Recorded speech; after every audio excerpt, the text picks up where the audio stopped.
The mysterious disappearances of children in the forests always cause a great deal of public outcry. These stories are frightening because of their incomprehensibility and mystery. How can a small child disappear for several days in the wild and survive without proper food and water? Why are some of them found in surprisingly good physical condition despite the harsh conditions? Cases like the disappearance of 3-year-old Ryker Webb in the Montana woods and Casey Hathaway in North Carolina raise more questions than they answer. There's something supernatural about these stories that makes us wonder about the nature of our world and the possible unknown forces that may be influencing our lives. Let's delve into these amazing and disturbing cases to try to understand what exactly might be behind these mysterious disappearances of children in the forests.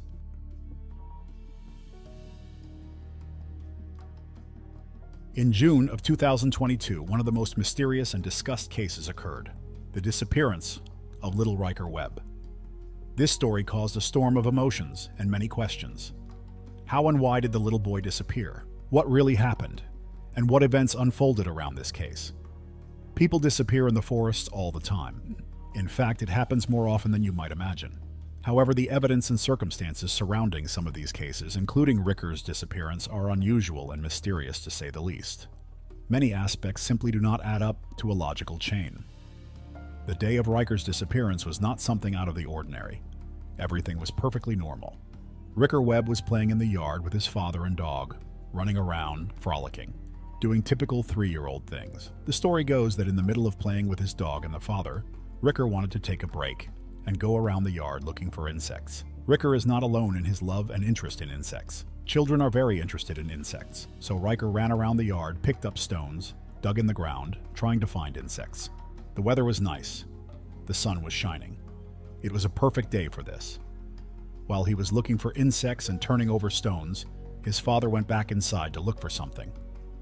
These details in the case are quite vague, but it is still not clear why he went inside. But we do know that the dog was with the child at the time. The dog did not follow Ryker, which is quite strange, because dogs are usually defenders and follow their owners. Immediately after the father realized that Ryker was not in the yard, he began to look around the front yard, the backyard, the forest belt, everywhere he could get to. The father searched, called for his son, shouted his name, but to no avail. He could not find a single trace, a single sign. It was as if Ryker had literally disappeared into thin air. After that, the family began to realize the terrible reality. Their son was missing. The father told his mother what had happened, and they contacted the Lincoln County Sheriff's Department 2 hours after Ryker went missing. For many people, this is the first strange moment in the case, because they think, why would they wait 2 hours to call the police? If your son went missing, wouldn't you look for him for 10 minutes and then call the police? 2 hours is a very long time. On the other hand, maybe they didn't want to create a panic or scare anyone. It was a very small town. Perhaps they didn't want to publicize what had happened so as not to cause panic. What is known is that 2 hours after that, the Lincoln County Sheriff's Department was notified, and a search for Ryker began almost immediately. A search team of 50 volunteers and police officers went in search of Ryker, combing the area around the family's home and the neighborhood. They were looking for anything: footprints, toys, bugs, anything that could lead to Ryker. This search began just a couple of hours after Ryker disappeared. The police brought in sniffer dogs, drones, and even a helicopter to try to comb the bushes and find the boy. He was dressed in a dinosaur jumpsuit, had red hair and blue eyes, so he should have been immediately noticeable in the woods. Sheriff Short of the Lincoln County Police Department also issued a red alert in neighboring counties and Lincoln County for Ryker's disappearance. They released his age, name, details about where he went missing, his description, and everyone hoped it would work. The group searched for 3 hours while the summer sun was shining, but they had to stop searching because a heavy downpour began at the 3-hour mark. Lightning, thunder, and rain poured down like a bucket, soaking almost everyone. Only a few police officers on foot continued the search that night. Wild animals such as bears and mountain lions are known to live in these areas, and if you add to this the darkness and the storm, Ryker's chances at that moment were not very good. After it started to rain, his mood began to deteriorate. The next morning, June 4th, the search resumed. The sun was out and the weather was good. This time, searchers and volunteers focused on a section of forest outside the Webb's neighborhood, which was adjacent to the south. This area was also known for wildlife. Bears and mountain lions had been seen here before, so it was a dangerous place, especially in summer and at night. As they entered this new forest area, they began to find strange clues. This was Ryker's first trail. They found strange piles of stones on the ground, After a few minutes, it became clear to them that Ryker might have been turning them upside down, looking for bugs under them.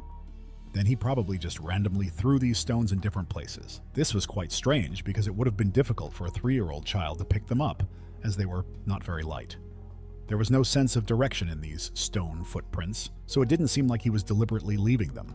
This was the first clue that Ryker was here. This section of woods led all the way to the southern border of Lincoln County, to a town called Sanders County. And after combing through this forest all day, the only noticeable thing they could find was rocks. Ryker wasn't there. His clothes were gone. There were no footprints. These stones were all they could find. Half of the first day and all of the second day were fruitless.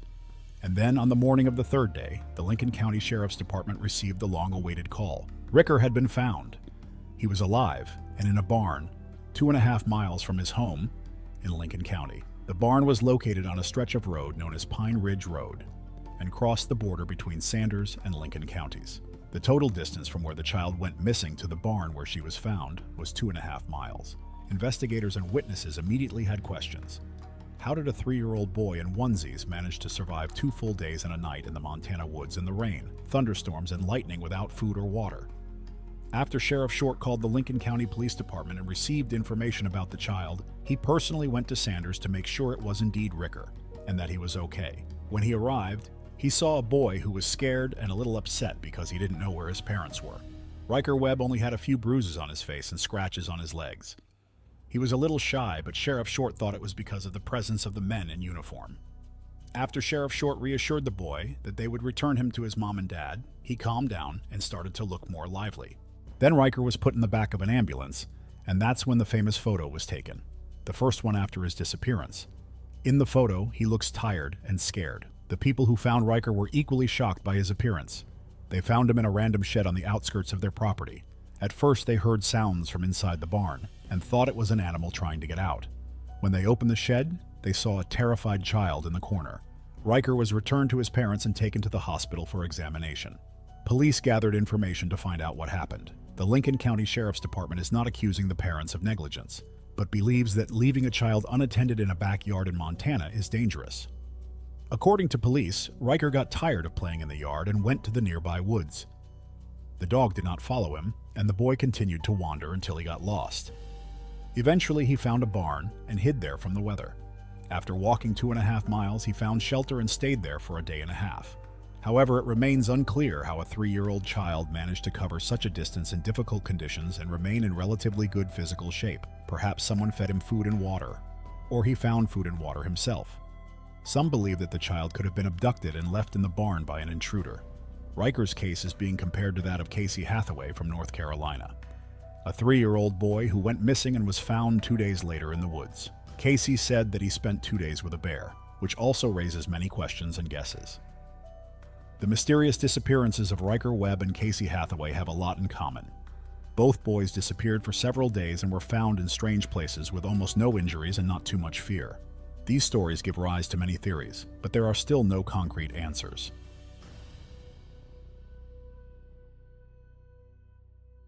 The story of the disappearance of 3-year-old Casey Hathaway is one of the most mysterious, but also extremely happy stories of children disappearing in the wild. Casey disappeared on January 22, 2019, while playing in the yard of his grandparents' house in Craven County, North Carolina. He was playing with his relatives when he suddenly disappeared from the sight of the adults. After several minutes of searching, the family could not find the boy and called the police. A large-scale search operation was launched, involving hundreds of volunteers, law enforcement agencies, and specialized search and rescue teams. The area where Casey disappeared was covered with dense forests and swamps, which made the search much more difficult. 2 days later, on January 24th, after a relentless search, Casey was found alive in the bushes about 4 miles from where he went missing. He was wet, cold, and slightly scratched, but in generally satisfactory physical condition. He was found calling out for mommy and crying loudly. However, the most amazing part of this story is what Casey told the rescuers after his rescue. He said that the entire time he was in the forest, he had a bear with him to help him survive. This statement caused a lot of surprise and even distrust among adults because it is hard to imagine that a wild animal could take care of a child like that. Some experts suggest that under conditions of stress and fear, the child's imagination could have created an image of the bear as an imaginary friend who protected and supported him. Despite the mysteriousness and incomprehensibility of the situation, Casey Hathaway's story has become a great example of a lucky rescue and the extraordinary resilience of a young child in the wild.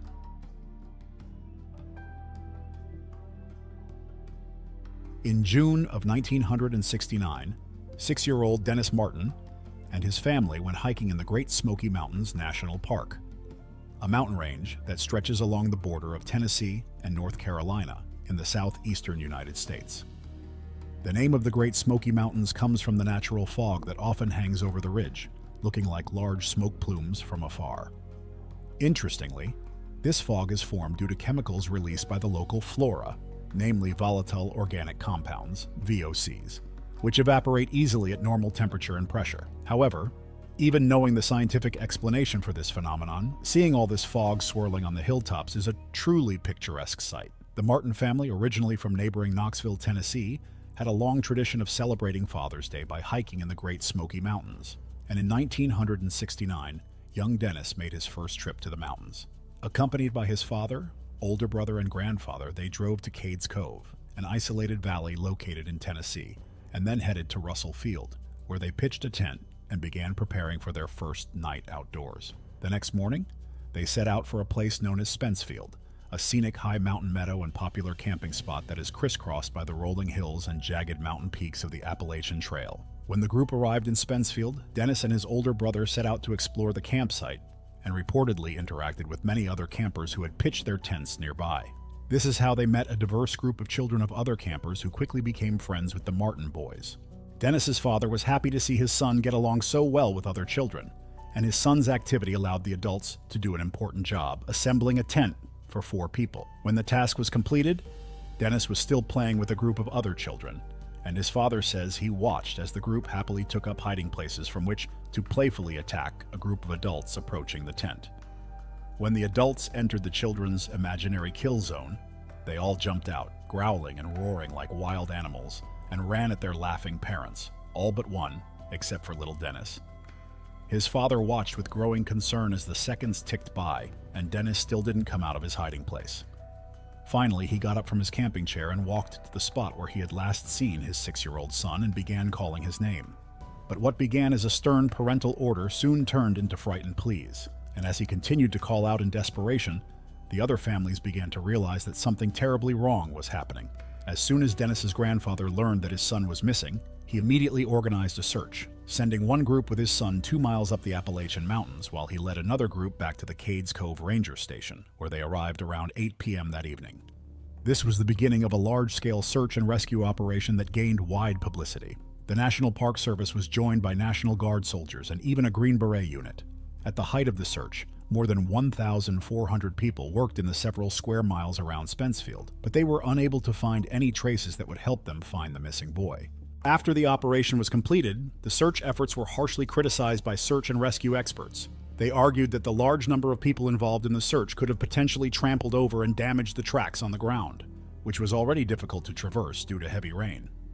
Shockingly, a child's shoe print was found in one place, but it was mistaken for the footprint of one of the Boy Scouts who helped with the search.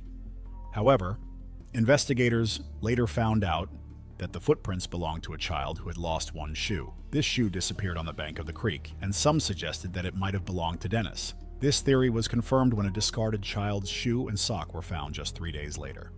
Although search and rescue personnel continued to search for more than 2 weeks, combing the hillsides day and night, constantly changing shifts, no other clues to Dennis's whereabouts were found.